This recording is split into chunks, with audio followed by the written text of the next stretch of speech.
Take a second.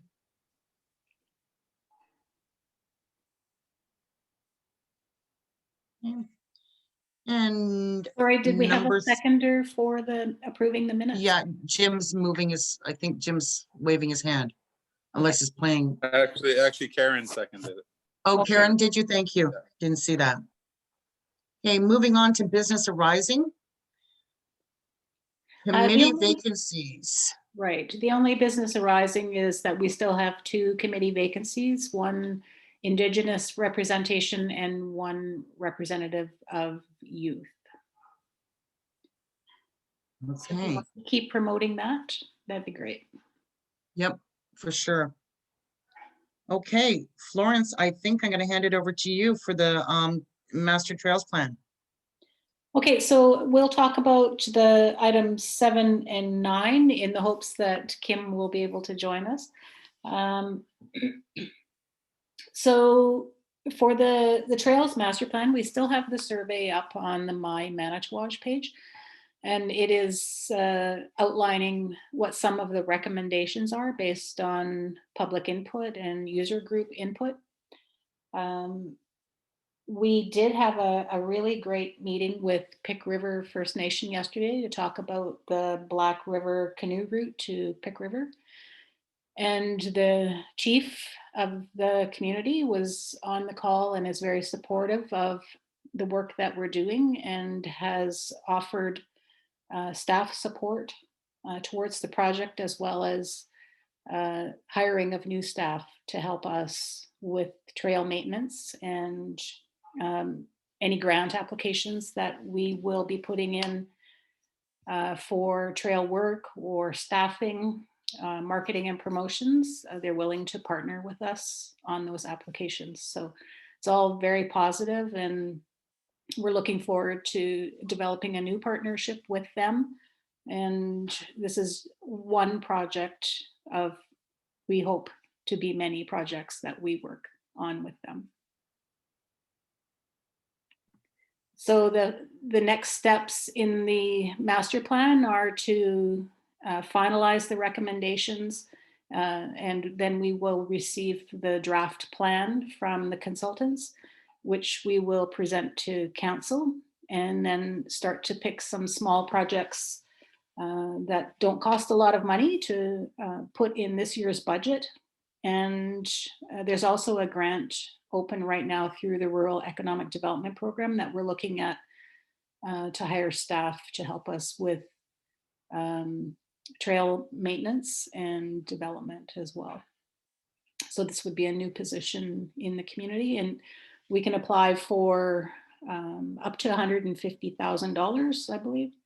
And that could assist us with 3 years funding for wages for a trail maintenance person. And then we talked with Pick River about partnering with us on other applications. And so we would cost share that with them as well. So again, once we present the report to council, we'll also be asking for money in this year's budget to help support some of the work that we'll be doing. The other big recommendation in the plan was to have a trails committee, so a multi-purpose trails committee, and to further support the work of the volunteers in the community who maintain trails all season. So I think this is a great opportunity to bring people together who have a similar interest, whether it's snowshoeing or cross-country skiing or mountain biking, that anything to do with trails, we'll all be working together and being able to pull volunteers together from that committee to help coordinate the work that needs to be done.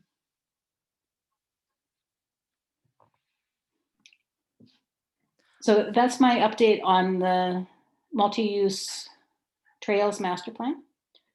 I'll go next to the rebranding project. And Just have a question with the Black River canoe route, if that's okay. sorry, what was the question? I was just curious about the Black River canoe route. So would that be, is that, because you mentioned like trails and the canoe route. So would the canoe route be connected? Like, is it a known route already, or how would that, like, I'm just curious about a bit more background in terms of that. Sure. So the Black River canoe route has long been established in the community. Um, it was never a formal route, like there's no signs, but people do use it, and they have created portages around some of the rapids and created camping areas along the way. And if you were to uh, take the full canoe route from just east of Manitouage, if I have my directions correct, um, it could be like a 5-day trip to Pick River. So it's formalizing the route, proper signage, proper trail maintenance, and campsite development in some areas, creating new portages in some of those areas, and then the marketing and promotion of it. So the partnership with Pick River would be that the paddlers would start in Manitouage and make their way down the river and end in Pick River. It could be like a 3 to 5 day canoe route. But that there's also an opportunity for Pick River to host them in the community for cultural experiences. They could visit Puxpla National Park. And then in the partnership also is to have them transported back to Manitouage so they can pick up their vehicle.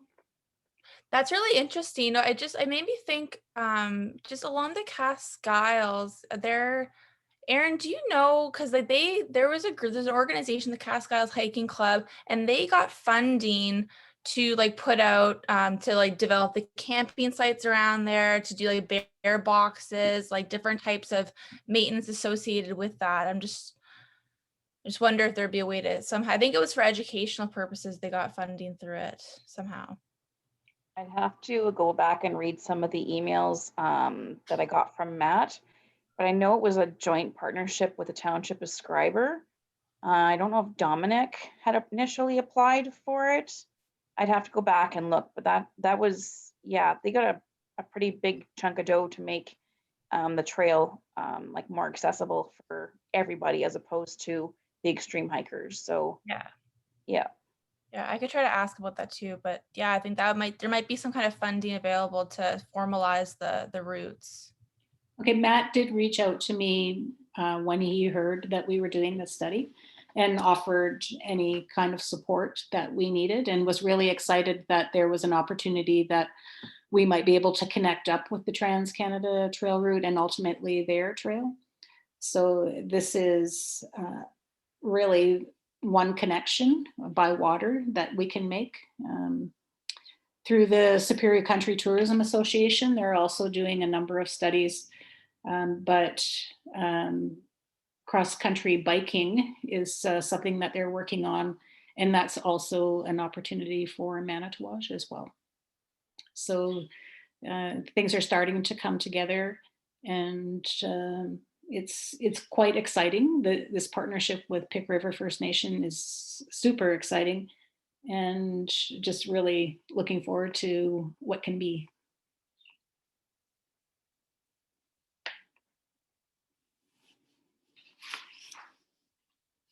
So with regard to the rebranding project, I'm also very excited to say that the Manitouage Economic Development Corporation has expressed interest in working with us on banners. And so I've been working with Stephanie from Fire Job Communication on design and design costs so that I could share that information with the EDC.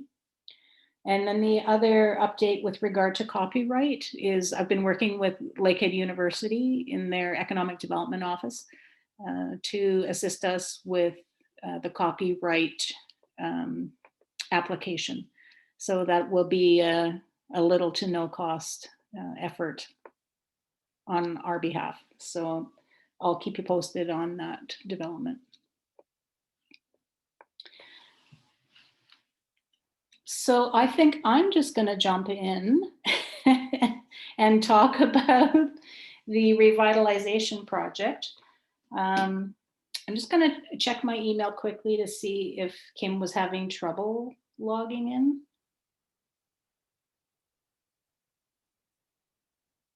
I don't see anything from her, so, okay.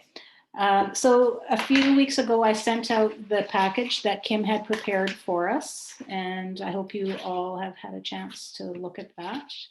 I don't have it electronically, so we'll just have to look at your own print copy, or if somebody has it on their email, I could make you host and you could bring up your version. But I just want to talk about a couple of areas. So staff met last week to go over the plan and identified a couple of areas that require some amendments. And that's the entrances to the gas station from Manitou Road. That was one area that we've asked for an update on. And then the other area was connecting Huron Walk to Manitou. So past crossing Shabandawan and going straight up.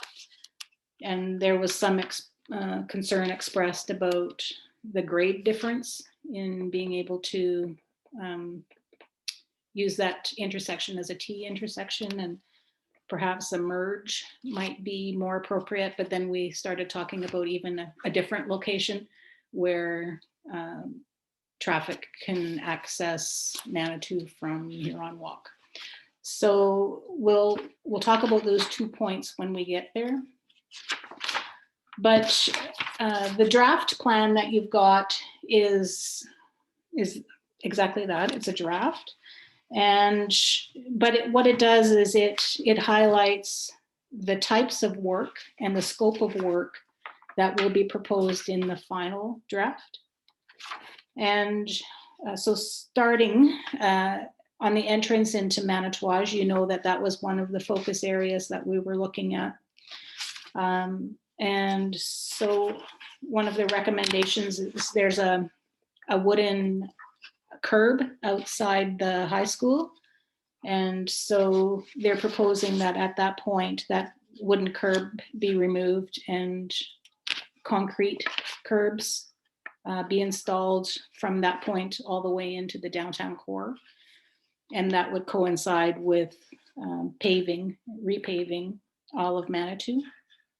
When I met with them to go over the plan, I did express concern that a project of that scope would be too large for Manitouage to manage in one fell swoop, one fiscal year, one budget year. And so I did ask them to break the project up into several more manageable sizes. So I believe there's 3 sections from the entrance of Manitou to the corner, I believe, where the welcome sign is. And then the second section is from there to the gas station corner. And then the third section is from the gas station to the roundabout. So we could tackle those in different fiscal years, which will allow the township to pursue funding to support the costs, but also to make the projects more manageable. Along the entrance, they've got 3 themes. One is the welcome route, so that would include signage starting at Highway 614 at Highway 17, and then all the way into town. That will help visitors to the community understand where they are along the highway, that they're going in the right direction, that they will find a town when they get to a little further down the highway. And all those signs will be coordinated and will look similar with the signs that they'll see when they get into town. The next route was Sorry, I can't remember the name of it. Does anybody remember? Hold on. Well, I have a working copy up if you want to share, if you want me to share it.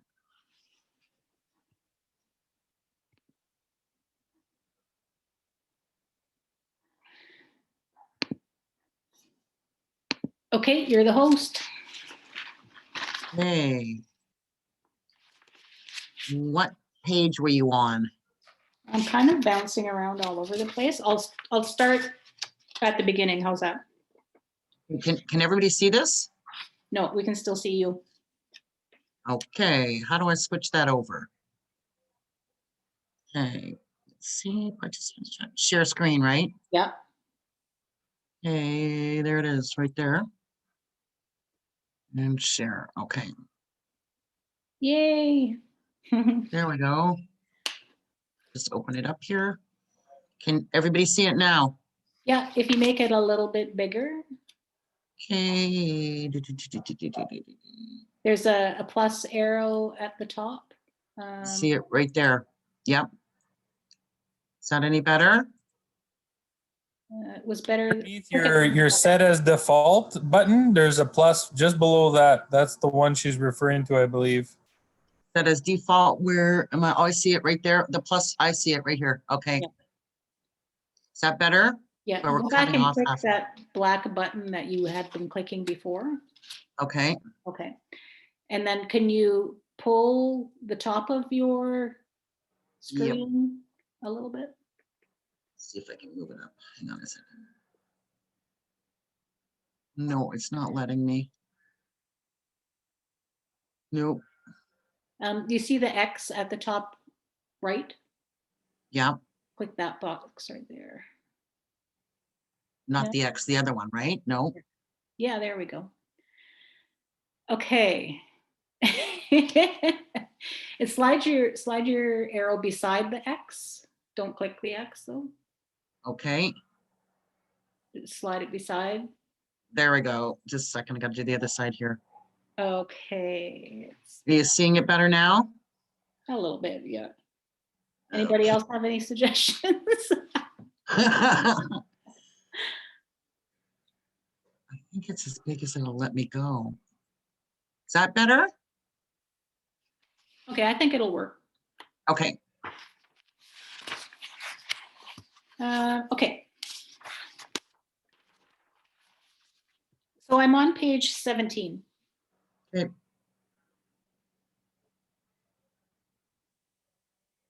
For quick moving around, Simone, up in the top left there, you'll see like right now you're 11 of 74. You can manually key in the page number. Thank you.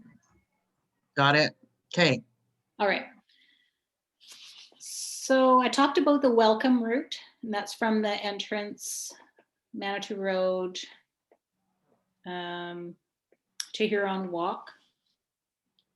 And then the mining trail route, which I think we're going to call the natural heritage route, will be from Prospector Park down Manitou. And the Northern Life route will be from the roundabout to the Jico Bridge. So these different routes will be signed properly to show where you are in the community and highlight the activities or the places that you can go from those locations. So the Northern Life route, for example, would be extended westward from the roundabout to include Oswegan and the Ski Hill Road. And that will help people who are new to the community find those locations through proper signage. The natural heritage route would be along the lakefront all the way to the campground. And that would showcase our natural resource heritage, both in mining and forestry. And again, the welcome route is helping people find their way into the community and giving them bits and pieces of what they'll see and what they'll find when they get to the community. So we talked about the focus areas, the main entrance, Agila Road and Manitou Road intersections. So that's what we call the gas station corner. It's proposed that there be significant infrastructure upgrades there. And there is a map, so we'll go there in a bit. Upgrades to the roundabout, the downtown and the waterfront. And then the east entrance, we've changed that to call it the lakeside, recognizing that both Manitouage Lake and Little Manitouage Lake are on either side of that area.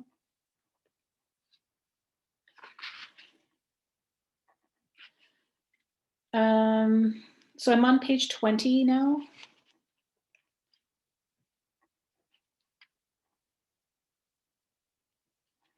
So there are some top priorities for each of those focus areas. So the main entrance is signage and branding and improving the roads.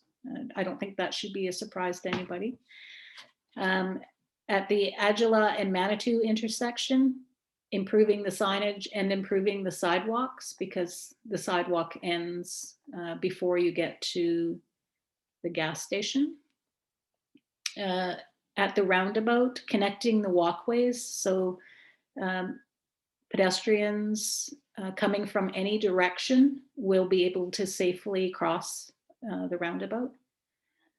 Improving traffic flow, and the recommendation is to follow the rest of the province and nationally and internationally, and that traffic moving into the intersection should yield, not traffic in the roundabout. And then being able to provide information for tourists and residents about what's happening in the community and where they can find different sites and trails and information about the community. So there's lots of suggestions and priorities for downtown. Again, it comes down to signage in the downtown, but also on commercial buildings. This is where the community improvement plan will come in to provide an incentive program for businesses in the downtown core to upgrade their facades, to create an outdoor event space. Another incentive is to waive permit fees for new construction, and developing vacant property to host a farmer's market, and as well as upgrading the boat launch. So at the east entrance or the lakeside at Gico Bridge, establishing this natural heritage trail and upgrading the existing rail bed to be used as a truck route. The community improvement plan, we have been working on this for a number of months, and through public consultation, the programs that are recommended to be the best and highest use for Manitouage, those are outlined on page 21. And again, some of them we've talked about already, but enhancing bylaw enforcement to encourage residents to better maintain their properties, enhancing the township's own vacant properties with better property maintenance standards, waiving permit fees for private property owners to undertake improvements and development, creating a landscaping improvement program for private property owners in the 4 focus areas that are identified, and creating a land sale incentive program to encourage the purchase of vacant property for development purposes. And I don't have the community improvement plan document for you yet, but it is in a final draft stage, and it does need some work. So that's why you don't have it. Okay. So let's take a look at some of the maps. There's a map on page 23. It's very high level and it is kind of hard to read. but there are the image routes that are proposed. So we did talk about different types of signage, whether it's for the welcome into Manitouage or whether it's for the, I always forget the name of it. The Natural Heritage Trail route or the Northern Life route. Moving on to page 24 is where we can start to see some of the recommendations that are proposed. So upgrading the road, you can see it's about 4.3 kilometers, and that is a lot of money to do, because it's not just ripping up the asphalt and replacing it, it's also looking at the infrastructure under the ground. So the wastewater and water lines that may need to be upgraded as well. And we wouldn't want to miss an opportunity to do that project if we're going to be ripping up the road and repaving it. So we do expect that that will have to be done. And so that's why I've asked them to make smaller projects that are more reasonable in price and scope and timeline as well. So all of Manitou would be repaved with curbs from the sidewalk to the edge of the road. And then there would also be, the sidewalk would be extended from the gas station corner all the way to the high school. There would also be bike lanes constructed as part of the project. The bike lane going into the downtown core would be on Graham, and then the bike lane leaving the downtown heading out to the high school would be on Manitou. So we did have a traffic engineer working on this project as well, and they have assured us that there is enough room once we get rid of all the gravel edge of the road, that there's enough room for the bike lane, the sidewalk, and the traveling public. Although you wouldn't know it right now by looking at it, but once you get rid of the gravel shoulders, there's lots of room. So the next project again is removing that wooden curb that's in front of the high school. And that's about 500 meters. And I think it does act as a bit of a retaining wall. So it's proposed that that be replaced with a concrete barrier. So the next one is pedestrian infrastructure and bike lanes, and that's the next page, page 25.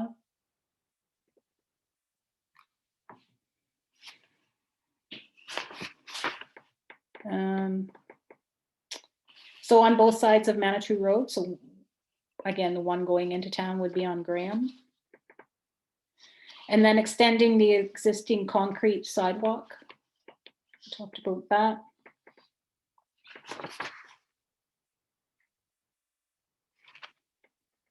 Recommended crosswalk locations. So at the high school, this is at the bottom of page 26. At the high school at McDonald Street, and access to Graham Drive from the gas station, the community center, and the traffic circle, and at Shabandawan. So there would be a bike route that's designated throughout the entire town that takes you also into the downtown and around the waterfront. And it would also take you out to the lakeside area near Jico Bridge.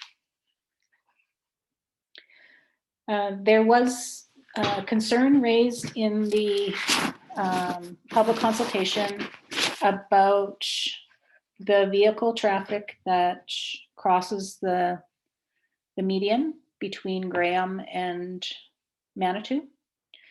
And so they've proposed a couple of options in terms of how to keep vehicle traffic on the traveled portion of the road and not crossing what we hope will be green space someday, not just gravel. But where there's a swale or the ditch, there be the wooden meridians. So you can see that on the left side of the page. And then where it's flat, we could use large concrete planters to keep traffic from traveling through there. So it would also look nice and be functional. There was some concern expressed when we met with staff about snow plowing, of course, and damaging the concrete planters.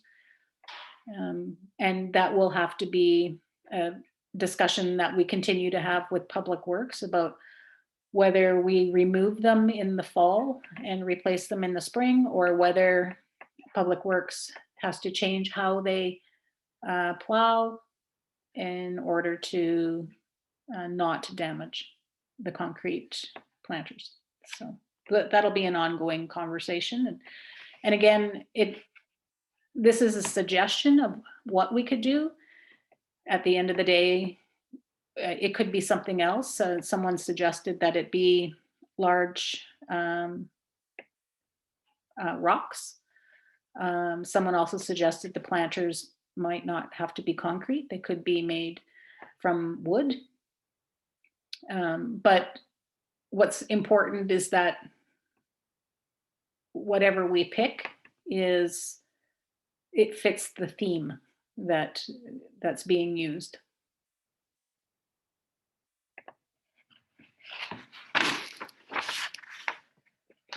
So the gas station entrance, so I'm moving on to page 28. So right now the problem is that the gas station doesn't have a defined entrance or an exit, and nor does it have a defined pathway for pedestrians to cross property. So some of the gas station property abuts the municipal property. And so to resolve the issue, they're suggesting that the sidewalk should be extended to cross the properties to keep pedestrians safe.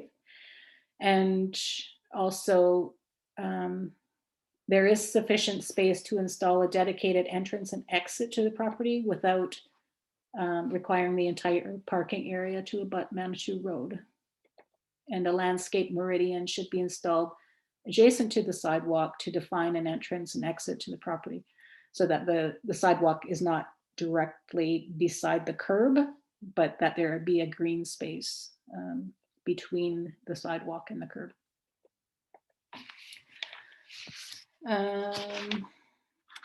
So one more. Sorry, a couple more. Reconnect Huron Walk to Manitou. So there was some discussion that there should be a direct access from the downtown core to Manitou instead of having to loop around either down Mississauga or looping around past the hospital. So there's also a road that's not really a road. They called it Little Manitou Road in here. Some people call it Lower Manitou, but it's the road where the hotel was. So if you were going to go into Service Ontario, you would turn down that road that isn't actually a road. And a lot of people use that road to leave Huron Walk, leave the downtown, and go up around back to Manitou. As you know, that it's a sharp corner and it's could be dangerous for pedestrians. And they're suggesting that be closed, that it not be a road, because it's not a road. And that there be a different route to get from Huron Walk to Manitou. So what they were suggesting was that it be straight up Huron Walk, past where Threads is, and that would connect you to Manitou Road. But we have had some discussions with them that is also problematic because of the grade of the road there. And so when we get to looking at the map, we'll show you what we're proposing. Signage along Manitou Road. They were under the assumption that Manitou Road was still a provincial highway with the MTO, and that the MTO should maintain the signage, but we have corrected them that it's a municipal road and municipal signage will apply there. And then again, so this last piece on page 29, they talk about the signage from Highway 614 into town, and that is the part of the welcome route.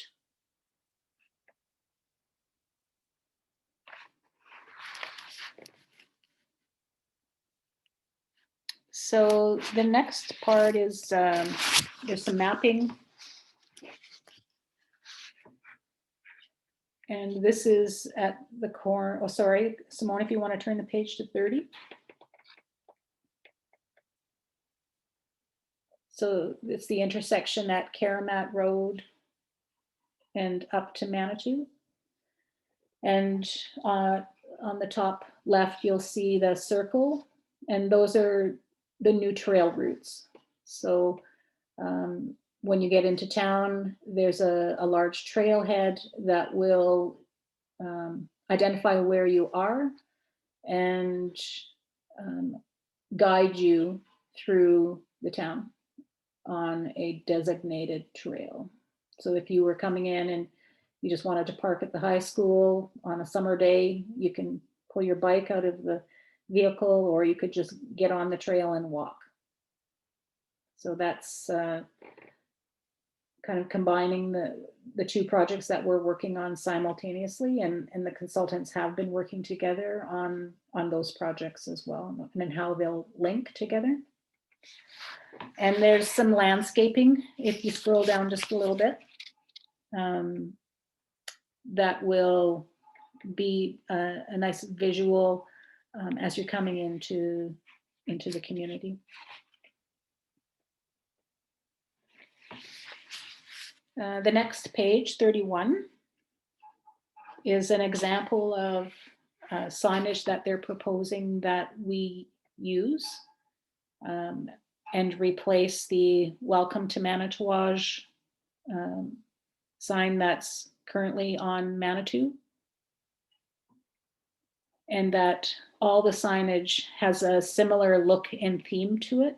This is an example. It's not what they're saying that we should do, but or that we should use, but that the sign be that size and that all the signage is consistent. And that there be adequate lighting, the construction of the foundation, and the landscaping as well.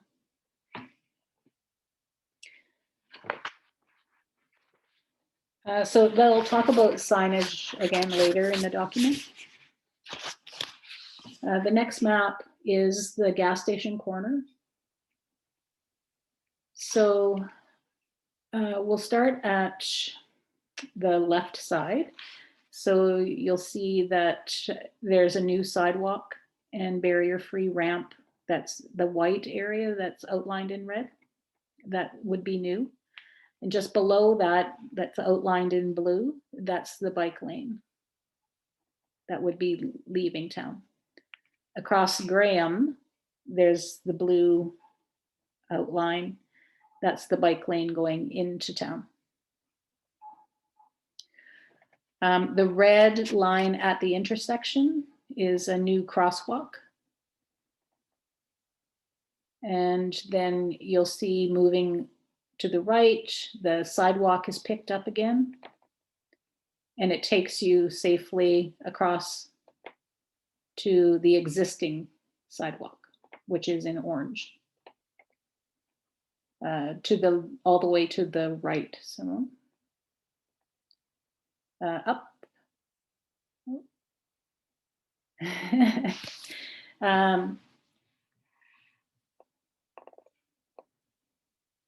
It's on page 32.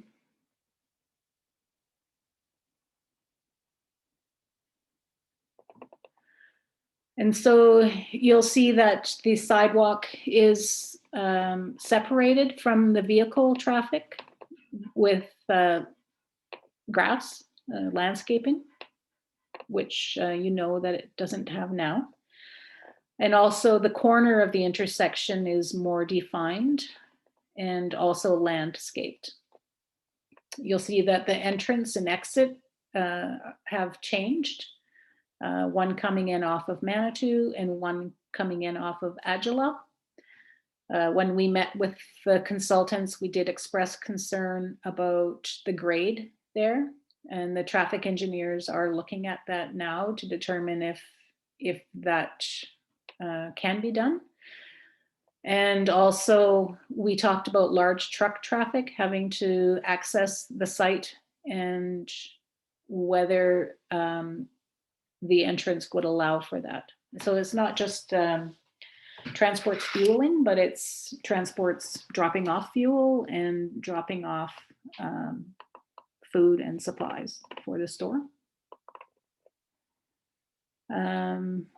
You'll see the orange dots on the median are what's proposed for the bollards, or to separate or to keep the vehicles from crossing the green space.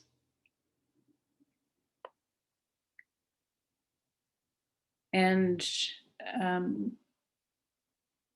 so, like I said, we've asked the consultants to tweak these areas and come back with us with different or more subtle changes to that we believe will be workable.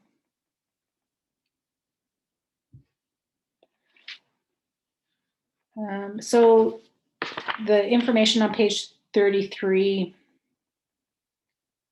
is really just exactly what I just said.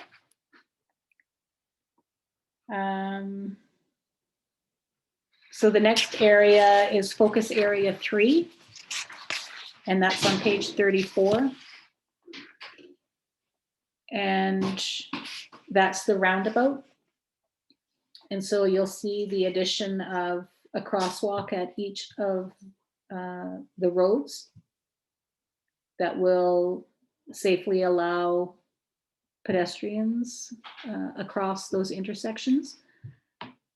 Right now, we only have one, and it is the one on the far right. There is new landscaping proposed for the property in front of the rec center, around the municipal office, within the roundabout, and then over towards Agawa Gardens as well. You'll see the change in the route or the traffic flow within the roundabout to coincide with provincial directions. And the red and blue outlines are the bike lanes that would take you through the town. Beside the municipal office, you'll see an orange sidewalk. So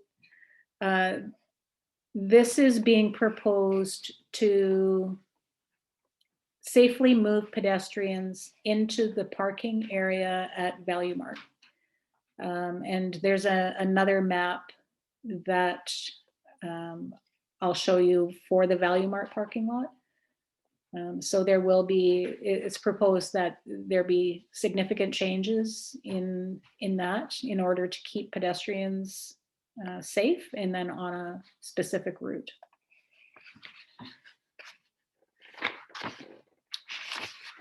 We're going to jump around a little bit with the next page, on page 36. And within the roundabout, they're proposing that there be a large sign that wherever you're standing on the sidewalk within the roundabout, that you could take a selfie behind you. So similar to the Toronto sign, that will have a Manitou sign. And it will be lit, and you don't have to cross to the roundabout, to the middle of the roundabout. You can stand anywhere on any sidewalk that's around the roundabout and be able to take a photo. And so they're suggesting that the sign be at least 15 feet high with no moving elements, and that there be lighting within the intersection to light it up. So again, the Riga is an example of how another community has done that. And so these are suggestions on what we could do.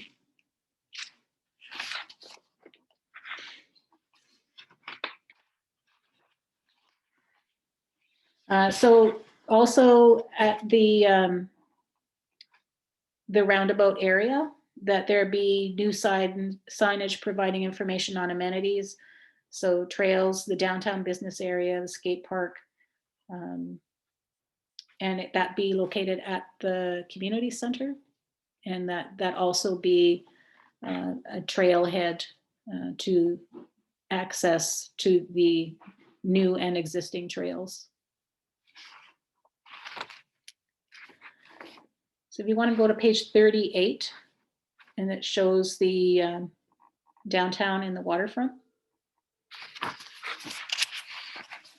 So we'll go through some of the changes. I had to look at the map several times before I could see all the suggestions that they were making. And each time I look at it, I find something new.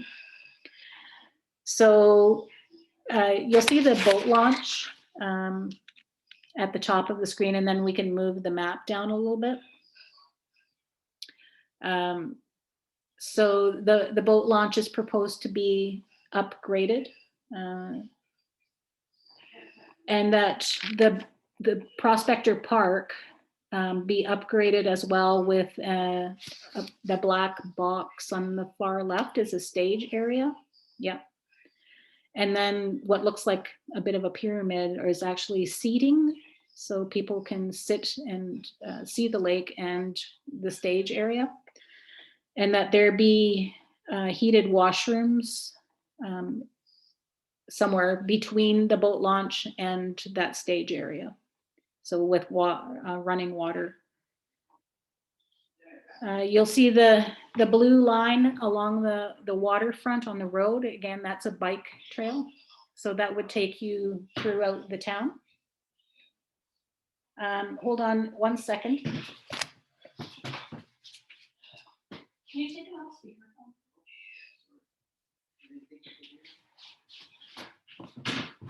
Sorry. Okay, so you'll see the red kind of boxes are pedestrian crossings, so where people can safely cross the road. Addition of new parking.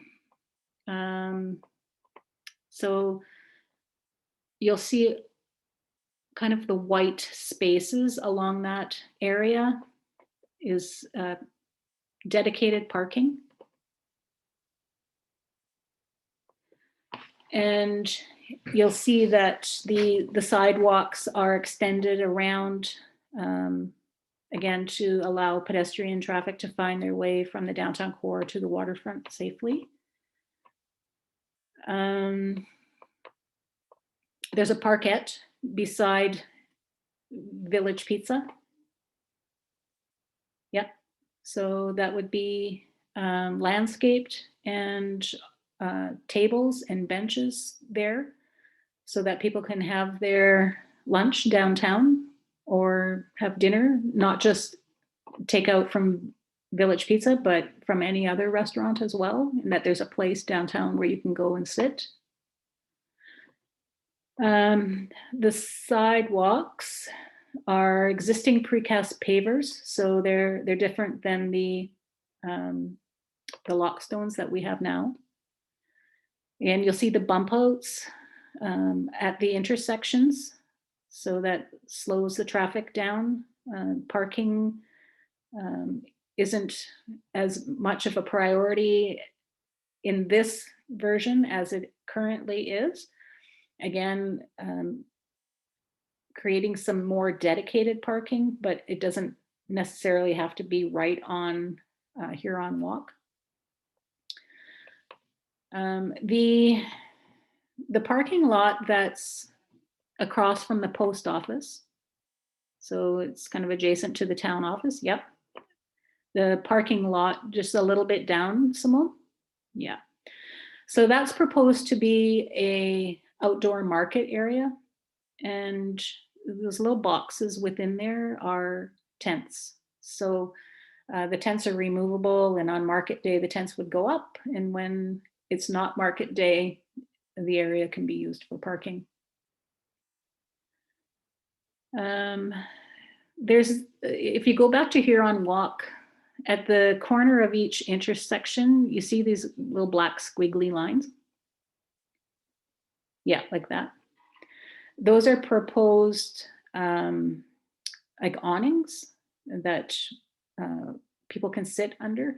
There'll be benches under there, and it protects you from the sun and the weather. You'll see that there's no rose bushes in this proposed plan, so that it really cleans up the area. Again, using concrete pavers. There's landscaping in the downtown core, but it's not the rose bushes. So anybody who's walked along Huron Walk can see how much plastic and waste collects in the rose bushes. So if you scroll down a little bit more, Simone, we'll talk about the parking lot. So if you look at the municipal office, you'll see that red walkway, or sorry, the orange walkway, as it crosses the green space, and it takes you to the edge of the parking lot, and you'll see there's trees there or bollards. So that entrance to the parking lot is closed in this version. It's pedestrian only. The entrance to the municipal parking lot is off of Mississauga. So you'll see that arrow, that's right. There's a dedicated entrance to Value Mart at the existing entrance. Yeah. And that there's more parking available behind the bargain shop. We do have parking there, but it'll be improved parking. You'll notice in this version that Lower Manitou is closed. So that's beside the Service Ontario building. Yeah, Service Ontario. That road is closed. And in this version, they've extended Huron Walk right up to Manitou. Yeah. What we've talked to them about is, so the other thing that you need to know is the road beside the hospital is hospital property. It's not municipal property. That belongs to the hospital. So what we've asked them to do is at the entrance to the Lakeview Apartments, Lakeview Terrace Apartments. Yeah. So if you go across the parking lot to the left just a bit, yeah, and then follow the bargain shop building to Shabandawan, straight down, yeah. So that be Huron Walk, beside the bargain shop, through the parking lot, that be Huron Walk, and that takes you straight up to Manitou. It would just be a straight shot, Simone, right through. Yeah. Straight through. So they're looking at that. And the grade of the road is better there for a T intersection. Sorry, Flo. Who owns the parking lot next to the bargain? Is that the township? Yeah. Oh.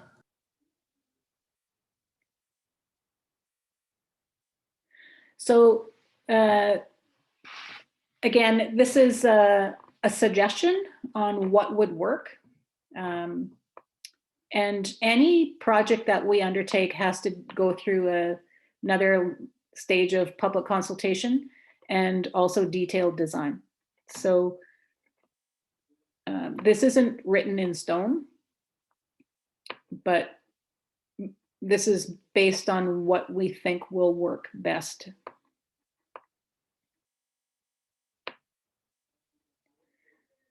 When we looked at extending Huron Walk,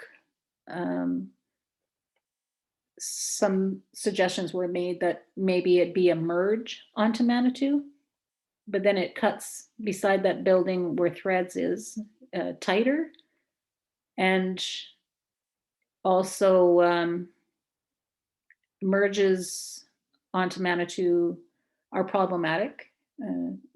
T intersections are the safest, and merges are less safe.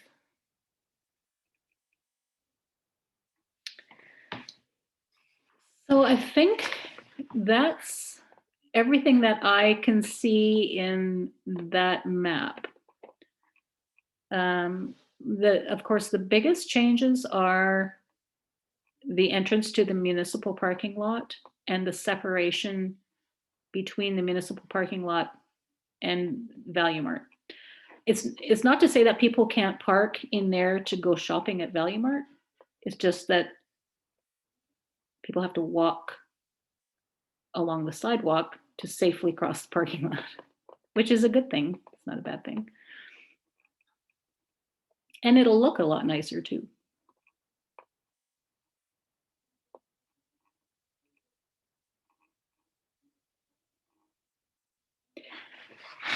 All right. So the next page, page 39, is Prospectors Park and the open air event space. So it's suggested to construct a pavilion to support the use of Prospector Park for staging and additional programming, including open air events. So this is a way for us to encourage live bands into the downtown core.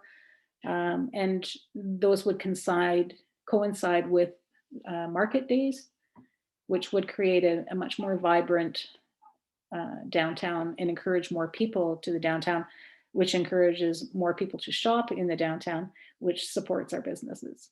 And it also attracts tourism and economic growth. So there's lots of good reasons to do it. And I know that there used to be a stage area, and I know that there used to be seating, and it's something that goes hand in hand with revitalizing the downtown. So that there would be municipal power extended to the pavilion, clear the existing bush or vegetation in the area of the pavilion, and at the new walkway to provide clear sight lines to the water from both Mississauga and Baker Street, or I guess that would be Barker Street. And then provide pedestrian access from the higher grade level of Mississauga and the downtown commercial district to the lower grade of the grass level. They've provided some examples of what the pavilion could be constructed of, and then they've also provided a photo on page 40 of what another community did, and then the seating area as well. And the seating area also acts as steps. And you can see that there is an accessible ramp as well within that photo. On page 41, they talk about upgrading the boat launch. So replacing the existing wood boat launch with a new concrete ramp. And they made some assumptions about how much for construction and material. Replace the existing wooden dock and upgrade and expand the granular surface to provide a temporary parking lot and a new parking area at the boat launch for 15 to 20 vehicles. And then there's a photo. It's not very big and hard to kind of see, but it's an example of another boat launch in another community. On page 42, this is where they start to get into a little bit of the signage and the community improvement plan, but that's an example of the wayfinding that would be at the community center. So people know where they are and where they'll find specific events and event space. And that the trailhead signage will be very similar. And so wherever you are in the community, you can look for that type of sign and be able to find your way around. One of the projects coming out of the community improvement plan was the painting of wall murals. That's on page 43. And so they're suggesting that the municipality use this for municipal buildings where it makes sense to do that. And that also private property owners could take advantage of an incentive program to do their building as well. And that there is a theme and that it be the history or the heritage of the community. And there's an example there of a wall mural in Chicago. On page 44, they talk about another project within the community improvement plan for the facade building signage for businesses and landscaping improvements. So we have talked a fair bit about this in other meetings, but there's a nice example of how it worked in another community in that photo.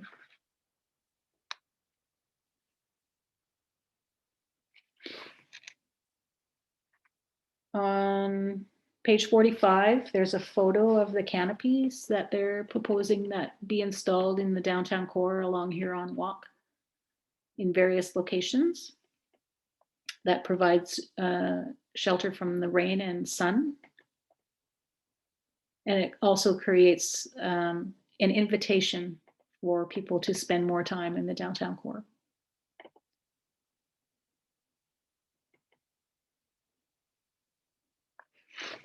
And I believe Terrace Bay has used these. And that's what that note says there.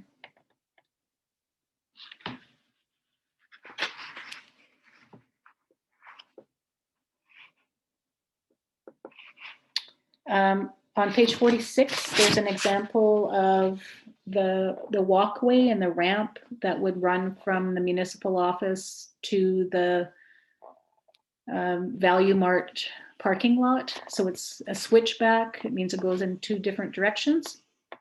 It's a barrier-free ramp. So you wouldn't, if you remember how that map looked, it kind of was two directions.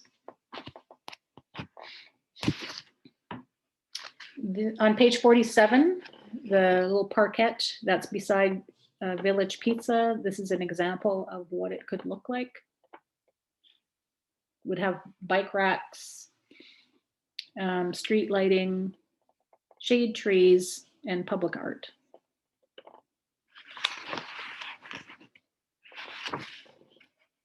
Page 48 is the bike route. Page 49 is the Market Square. That would be the underutilized parking lot across from the post office. So that could be what the entrance looks like to the Market Square. Upgrading existing lighting and providing power to the market stalls. It's also an opportunity for outdoor food kiosks. And it's a really quick, easy win for Manitouage and with little cost. On page 50, it talks about upgrading the existing pedestrian infrastructure.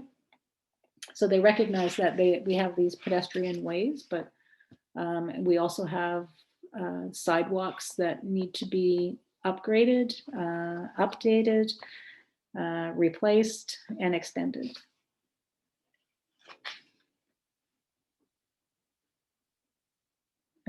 Page 51, which they call the east entrance and which we're referring to as the lakeside area. So, there's still talk about the old campground and revitalizing that to a new campground, which would support bringing tourists here for our trail systems, and specifically a canoe route from Manitouage to Pick River.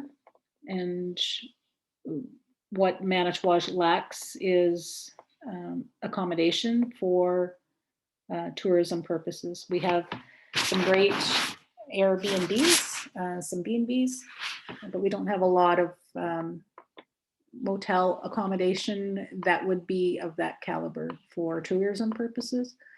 And an existing campground could help support that type of tourism opportunity.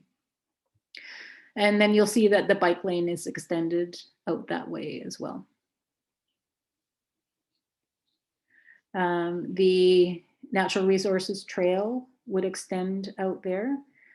The trail from Prospector Park to that point would be barrier free.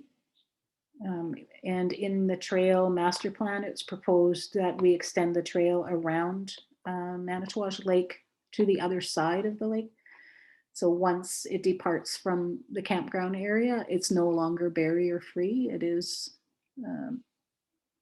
more natural environment.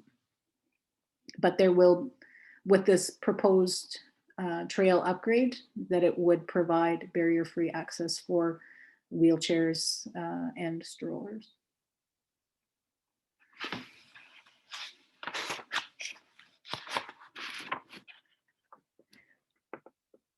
And again, page 52 talks about signage and wayfinding signage along the trail to celebrate the mining history that we've had from, and that would be constructed from Prospector Park all the way out to this area.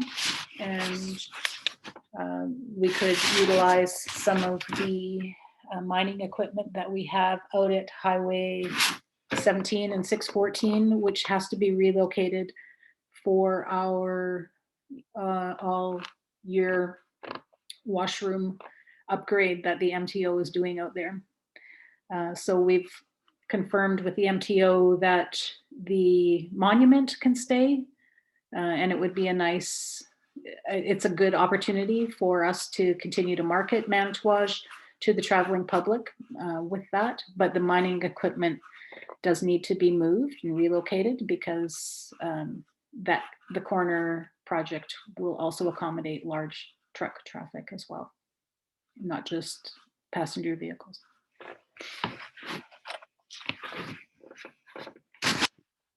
And again, interpretive signage, this is page 53, that tells the story of Manitouage and its mining and forestry history. And that you could see the barrier-free trail that was constructed in Gatineau.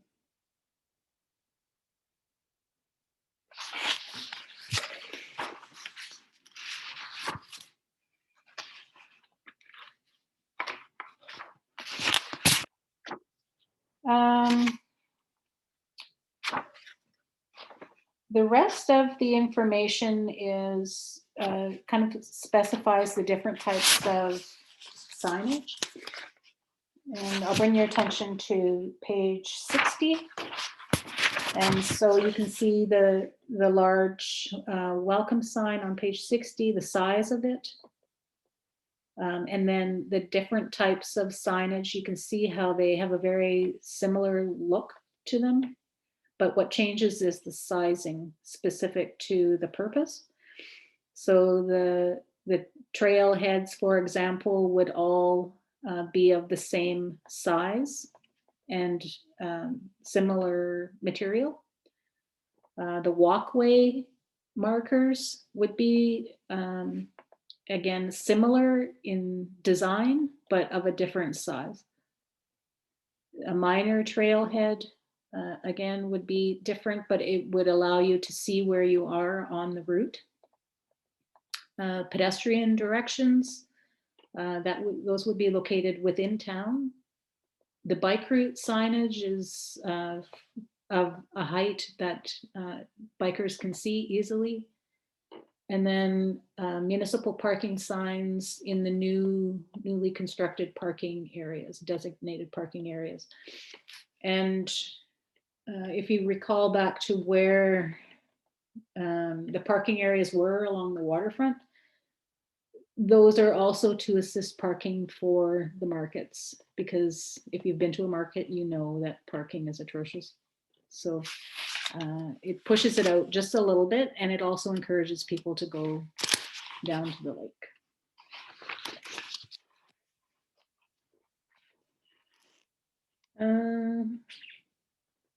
And so there are some suggestions on page 63 regarding street furniture and canopies and how those can work hand in hand. What materials to use. They didn't make any recommendations regarding street lighting because we did have an upgrade to our street lighting and it doesn't need to be changed. Sorry, street lighting in the downtown core.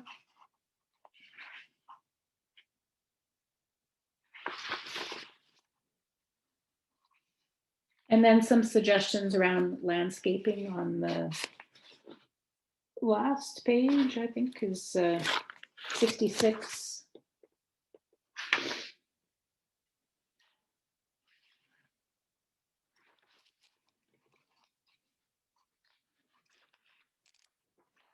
And then the rest of the pages are really just kind of summarizing that information.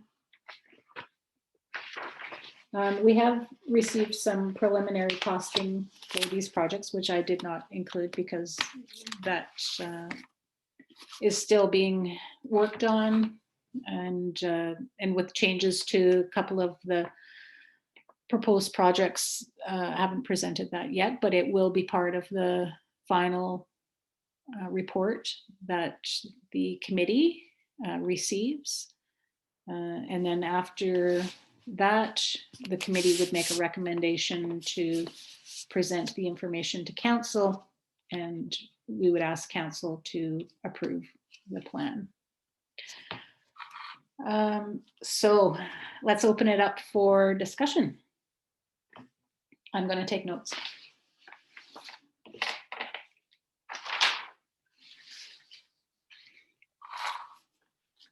I can close this up now, eh? Yeah. So, Yeah. there.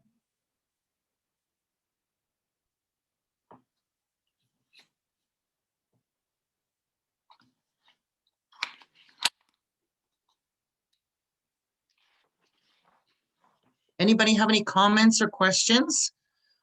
I personally thought it was a fantastic presentation, a lot of really exciting ideas. I love the ideas with the greenery and the redirection of the traffic, so it's a little bit safer for people and it doesn't look so industrial. And, you know, incidentally, that marketplace downtown, years and years ago in the 70s, that used to actually be a marketplace.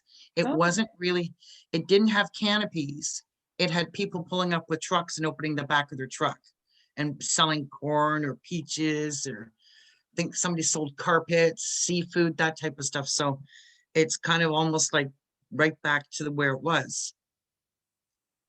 Anybody else have any comments, questions? Yeah, I mean, looking at all of that, to me, there's a lot of great ideas. There's a couple of things that I'm really concerned about. One is the roundabout. When you say you want to change the flow of traffic, one of my biggest concerns there is the grade of Oswego. How are people going to merge or stop on an uphill grade in the wintertime? Because then they would have to stop before they enter the circle. I don't see this as working out very well, especially when there was concern about the grade on Agila, which is not even as bad. And when you were saying to continue your walk to go straight through to connect Manitou Road, back in the day, that used to be the case. It used to connect there. So, which to me is fine. And by taking out that little Manitou Road. So that used to be a T intersection at one time. But like I said, all the other stuff, I'm still a little confused on the Graham Manitou merging or the connections, but I'm sure when I look at that a little more, that'll be fine. So those are my thoughts anyway. Jim, just a question about the extension of Huron Walk up to Manitou. Was there an issue with the grade when it was open? Not that I remember, because I mean, back in the day, I was like, when I was a teenager, I used to work there at the hotel, and that used to be, the little Manitou wasn't a real road, like you say. It was just basically for hotel customers, is basically what it was used for, and also the other little businesses that were there in those two buildings, where Threads are and the other one. So the traffic used to go straight up and then, like I said, turn on to Manitou, which is a lot flatter than even the intersection that's like the next one from the hospital up to Manitou. That there is a steeper grade actually. So I don't see any issues with the grade you're talking about there. Okay. Good, thank you.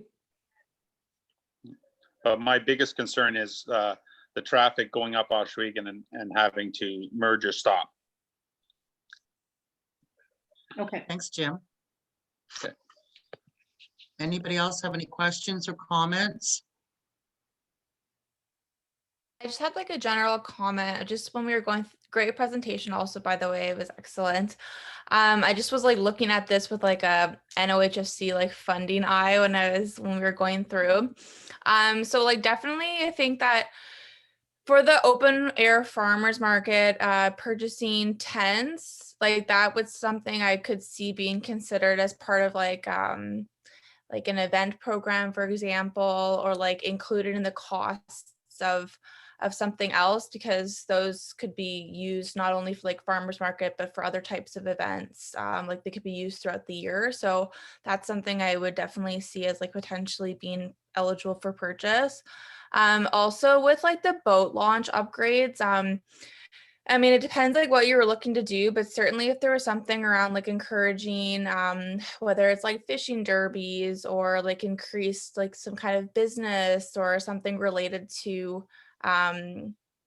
like enhanced use for other business or tourism, that could definitely be something that could be looked at as well. And then definitely like the waterfront and the pavilion, like I think that seems like a great idea, and I think you're right, like spot on in terms of like encouraging those open spaces will encourage people to come into the downtown and tour and walk around and encourage purchases from the local businesses. So yeah, whether it's a pavilion, whether it's like an open area for concerts or some kind of work around that, like that's something I definitely would be interested in talking about as well. And then just some general signage, like I'm not sure exactly where it would fit, but I feel like signage could also be something that could be considered. Thank you very much. You made my day. Anybody and, else? Yeah, actually, one more thing. So when you were talking about the separate entrance up into the Value Mart, were you talking like extending the road that goes between the CIBC and the village to go straight up through? No, So you were, it's the existing entrance. okay, the existing entrance just to loop around Yeah. towards the Value Mart. Okay, yeah, no, that would work. I was just thinking, if you were thinking of coming straight up beside the, or straight up through beside the CIBC, then to me, that would be very difficult when it comes to snow removal. But to keep it the way it is, as far as having an extra, their own entrance, so that to me is no change, so I don't see any issue. Okay, great. Okay, thanks. Anybody else want to have a word? Eric? Yeah, I just have a little comment. Like, getting into this, we were all aware that the whole idea of is get these plans on the books, get them approved, get council to approve them, and this way, when funding does come available, the township could apply because we already have something that's already planned. I think that this proposal touches on a lot of stuff. So then as funding comes available, the EDO and the township employees will have a lot of options. And then hopefully eventually we just weed them down, and then with budgetary, when you're revising your budget every year, we can always, look at, making some of these projects happen as the years progress.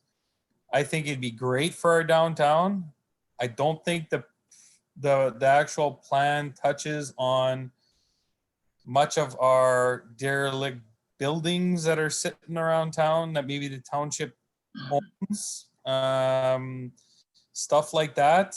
I'd like to see maybe a few ideas in regards to repurposing some of these buildings. I think that's something that the plan is actually lacking. But as for everything that's been proposed, I think it's going to beautify Manitou to watch. So something like that, obviously, I would support moving that forward to council. So at least we have something that eventually gets approved and we can utilize the funding as it becomes available. Thanks, Eric. Eric, are they municipally owned buildings that you're saying should be repurposed? Oh, maybe I should throw this one to Chris because he knows more downtown. Like there's some buildings that I know are privately owned. There's some that the township, I believe, own. But maybe start looking at a plan on these buildings that the township owns first, and then maybe put forward some incentives for the privately owned ones. Yes, Eric, some of that did come through in the reporting, and we had discussed some of that as well last week when we met with the rest of the management team. With the community improvement plan, there's going to be options available and hopefully resources available. With the hopefully elimination of the vacancy rebates, we can eliminate a lot of the status of the buildings. We can get them utilized when they're not, and the reasons behind them. That is something that's not necessarily in our control unless we own them, but there are things that we are working on with the improvement standards and with the beautification that's supposed to be coming.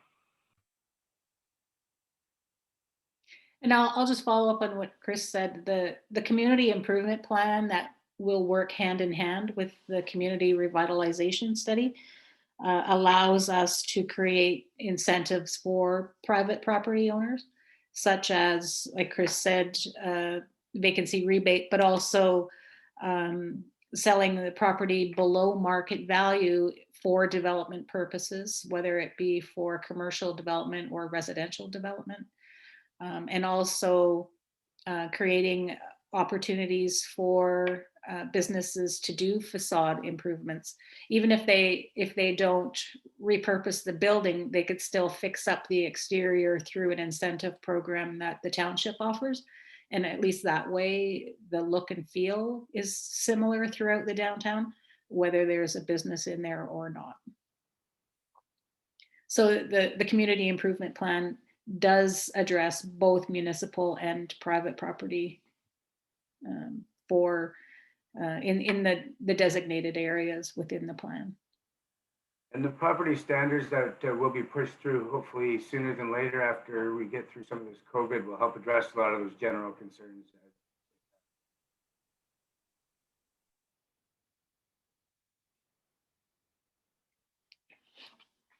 Anybody else have any comments, questions? I just have one more comment about Eric's comment. It is a very ambitious plan, and Eric, you did say that this gives us an opportunity for undertaking projects when funding becomes available. And I think one of the best things that we can do is to be able to present council with a list of options that they have available on projects that they can approve to go forward for a funding application. And council doesn't get to make a lot of decisions, but making a decision about a project that will bring significant improvement to the downtown core is a pretty exciting one. So for us to be able to have a list of projects to give to council and say, all of these fit the funding criteria, you get to decide which one we're going to apply for. And that'll be a good day.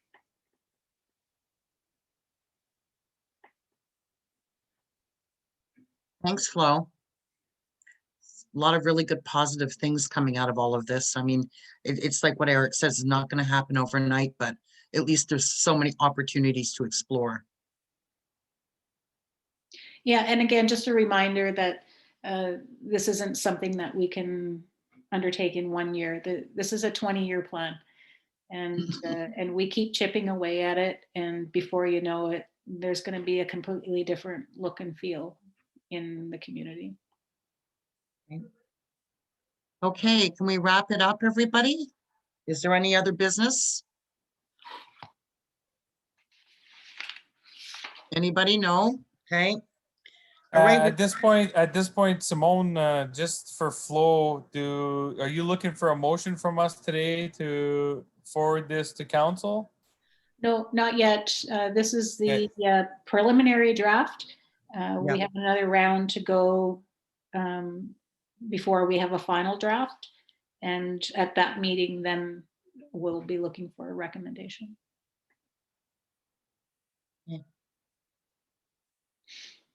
No other business, anybody? No.